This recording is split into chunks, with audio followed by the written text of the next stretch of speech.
Exu individual é a força vital do corpo, né? É a força que é o axé que dá vida aos corpos, né? A todo o corpo do ser vivo. Então todo ser vivo, todo Ará Ayê tem o Exu individual, né? E ele está representado na respiração, né? É isso.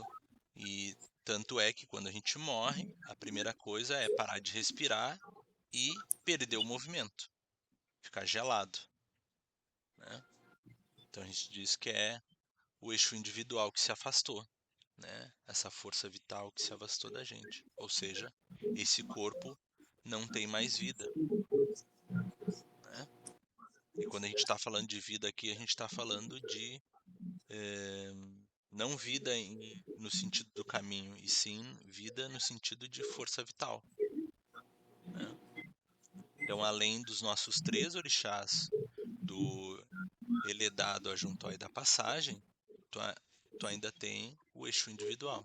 Vou pegar meu exemplo. Eu sou de Bará, Obá e Oxum.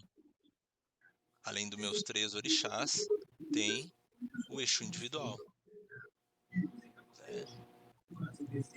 Então, todo mundo, além dos seus 3 orixás, tem o Exu individual, né? Todo mundo que tem vida, né? Tá, mas E aí que tá. pode falar. Hum. Eu também tenho um bará, que Não, não, não é, não faz parte, não faz parte. não é aquele bará que a gente faz o assentamento lá. Sim, Não é porque aquele é bará. o bará do meu orixá ali, né? Não tem nada a ver Isso, comigo. isso, isso. Não é do assentamento aquele que a gente faz, que todo mundo faz, né? Ah, Então são 5 orixás, porque eu ainda tenho o orixá do meu Odu. não, são 4.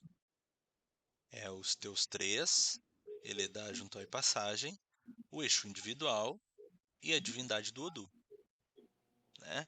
Que às vezes pode ser a mesma divindade do Ori. Compreendido? Dá 5.